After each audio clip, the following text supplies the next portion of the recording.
बहुत समय पहले की बात है। धर्म और सत्य के मार्ग पर चलने वाले महान योद्धा अर्जुन ने एक दिन भगवान कृष्ण से विनम्रता से एक प्रश्न पूछा। हे मधुसूदन, आपने मुझे फाल्गुन मास की अमालकी एकादशी के बारे में विस्तार से बताया। अब मुझे कृपया कर चैत मास के कृष्ण पक्ष पर आने वाली एकादशी के बारे में बताइए।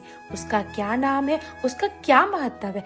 भगवान श्री कृष्ण ने जब अर्जुन का यह प्रश्न सुना तो वे मुस्कुराए और अर्जुन से बोले, हे अर्जुन, चैत मास की कृष्ण पक्ष में पड़ने वाली एकादशी को पाप मोचनी एकादशी कहते हैं। यह एक ऐसी पवित्र तिथि है जो मनुष्य के बड़े से बड़े पापों का नाश कर सकती है। मैं तुम्हें इसकी एक प्राचीन कथा सुनाता हूँ, सुनो। प्राचीन समय में एक बहुत सुंदर वन था जिसका नाम था चैतारथ। वह इतना रमणीय था कि वहाँ पर हमेशा बसंत ऋतु रहती थी और चारों तरफ रंग बिरंगे फूल खिले रहते थे, सुगंधित हवाएं बहती थी। तो कभी कभी देवताओं के राजा इंद्र अपने साथियों के साथ वहाँ आया करते थे। अप्सराएं नृत्य करती और संगीत से उस वन को और भी सुंदर बना देती थी। उसी वन में एक महान तपस्वी रहा करते थे जिनका नाम था मेधावी ऋषि। वे भगवान शिव के परम भक्त थे और दिन रात तपस्या में ही लीन रहते थे। एक दिन स्वर्ग की एक बहुत सुंदर अप्सरा मंजुघोषा उस वन में आई। उसका रूप इतना मोहक था कि उसे देखकर कोई भी मोहित हो सकता था। उसी समय कामदेव ने सोचा कि वह मेधावी ऋषि की तपस्या को भंग कर देंगे। उसने मंजुघोषा को अपना माध्यम बनाया। मंजुघोषा ने उसे स्वीकार किया। मंजुघोषा थोड़ी दूरी पर बैठ गई और वीणा बजाते हुए उसने मधुर स्वर में गान गाने लगी। उसका संगीत इतना मधुर था कि उसकी धुनें सीधे मेधावी ऋषि के हृदय पे पहुंचने लगी। धीरे धीरे ऋषि का ध्यान टूटा। उन्होंने आंखें खोली तो एक सुंदर अप्सरा उनके सामने खड़ी थी। उसकी सुंदरता और मधुर आवाज ने ऋषि को मोह लिया और वे अपनी तपस्या और भगवान शिव का ध्यान भूलकर उससे प्रेम में पड़ गए। दोनों साथ रहने लगे। मेधावी ऋषि को अब दिन और रात का कोई ज्ञान नहीं रहा। एक दिन मंजुघोषा ने कहा, हे ऋषिवर, मुझे यहाँ आए हुए बहुत समय हो गया, कृपया मुझे वापस स्वर्ग लौटने की अनुमति दीजिए।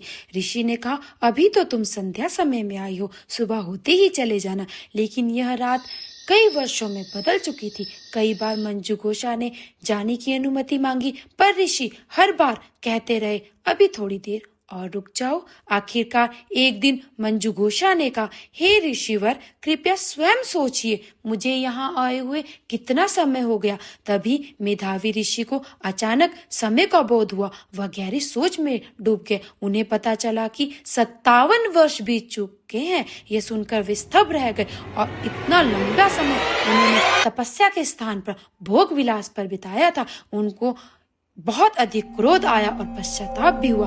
तब उन्होंने क्रोध से कांपते हुए कहा, हे दुष्ट, तूने मेरी तपस्या नष्ट कर दी। मेरे श्राप से जा, तू पिशाचनी बन जा। ऋषि के श्राप से मंजुघोषा पिशाचनी बन गई और वह वन को चली गई। कुछ समय बाद वह वापस लौटी और क्षमा मांगने लगी कि हे ऋषिवर, कृपया करके मुझ पर दया कीजिए, बताइए कि मैं इस श्राप से कैसे मुक्त हो सकती हूँ। मंजुघोषा की स्थिति को देखकर ऋषि को पछतावा हुआ और कहने लगे कि चैत मास की कृष्ण पक्ष पर आने वाली पाप मोचनी एकादशी एक ऐसा व्रत है जिसको करने से तुम्हें इस पिशाचिनी रूप से अवश्य ही मुक्ति मिल जाएगी, क्योंकि यही व्रत है जो सभी पापों से मुक्ति दिलाता है। मंजुघोषा ने पूरी श्रद्धा और भक्ति के साथ पाप मोचनी एकादशी का व्रत किया। उस व्रत के प्रभाव से उसका पिशाचिनी रूप पूरी तरह से समाप्त हो गया और वह फिर से सुंदर अप्सरा बनकर स्वर्ग को लौट गई। उधर मेधावी ऋषि भी अपने पिता के पास चले गए।